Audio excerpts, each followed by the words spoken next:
আজিকালি বহুতো মানুহে ক্লিয়াৰ গ্লাছ স্কিন বিচাৰে, কিন্তু এটা ইম্পৰ্টেণ্ট কথা কি জানেনে? আমাৰ ছালখন কেৱল বাহিৰৰ ক্ৰীম নতুবা ফেচ ৱাছৰ ওপৰত ডিপেণ্ড নকৰে। আমাৰ ছালখন আমাৰ লাইফষ্টাইল, ষ্ট্ৰেছ, শ্লিপ, ডায়েট আৰু মেণ্টেল হেল্থৰ লগত ডিৰেক্টলি কানেক্টেড।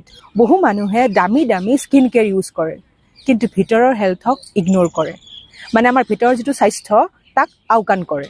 দেৰিকৈ খোৱা, কম পানী খোৱা, junk food, stress, over thinking, এইবোৰ বস্তুৱে আমাৰ ছালখনক ভিতৰৰ পৰা এফেক্ট কৰে। কাৰণ ছালখন হৈছে আমাৰ শৰীৰৰ প্ৰতিবিম্ব। শৰীৰৰ ভিতৰৰ বাতাবৰণ যেনেকুৱা সেয়া আমাৰ স্কিনত ৰিফ্লেক্ট হয়। যেতিয়া শৰীৰটো ভিতৰৰ পৰা আনহেল্ডি হ'ব, তাৰ প্ৰভাৱ মুখতো দেখা যায়। আৰু এটা বিৰাটেই ডাঙৰ ভুল কি জানেনে? মানুহে ছ'চিয়েল মিডিয়াত ফিল্টাৰ লগোৱা মুখখনৰ লগত নিজৰ মুখখনক কম্পেয়াৰ কৰে আৰু তাৰ পিছত হীনমান্যতাত ভোগে। কিন্তু ৰিয়েলিটিটো একদমেই বেলেগ।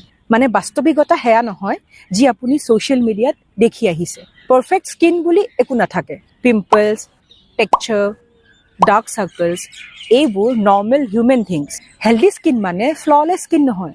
আচলতে হেল্ডি স্কিন মানে হ'ল স্বাস্থ্যকৰ অভ্যাস, ৰাতিৰ ভাল টোপনি, ষ্ট্ৰেছ মেনেজমেণ্ট, প্ৰপাৰ হাইড্ৰেশ্যন আৰু নিজৰ যতন।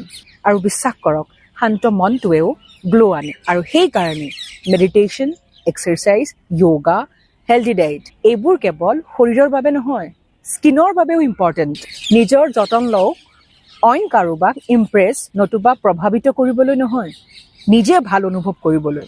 কাৰণ ৰিয়েল বিউটি মানে গ্লাছ স্কিন নহয়। ৰিয়েল বিউটি মানে হ'ল এটা সুন্দৰ মন, পিয়'ৰ ইণ্টেনশ্যন, হেল্ডি হেবিটছ আৰু নিজৰ ভিতৰৰ শান্তি।